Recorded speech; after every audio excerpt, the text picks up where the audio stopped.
it's easier to play someone who goes out and commits a traditional crime. I could play a thief or a murderer easier than this, because that thing of cutting off your child is very hard to relate to.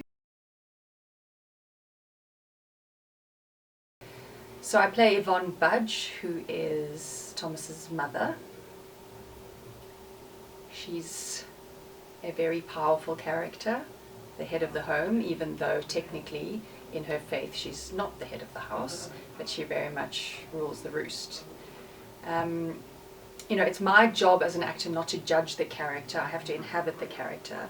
So I must say, I mean, the fascinating thing about this character is that she's probably the most difficult place I've had to go, because for me, you know, it's easier to play someone who goes out and commits a traditional crime. I could play a thief or a murderer easier than this, because that thing of cutting off your child is very hard to relate to, so it's easy for me to judge her.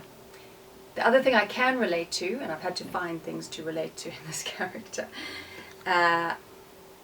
is that feeling of being a good girl. Like, I can remember that, you know, when you're in an institution like a primary school or something, or in your family structure, that wonderful feeling of being a good girl.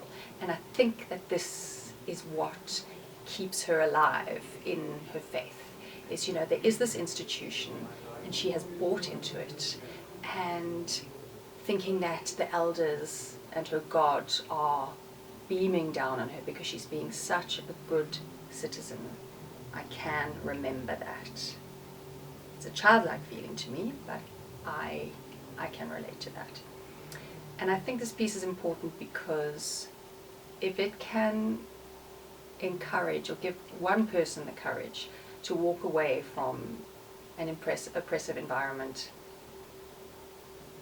in whatever shape that takes, then I think we've done our job.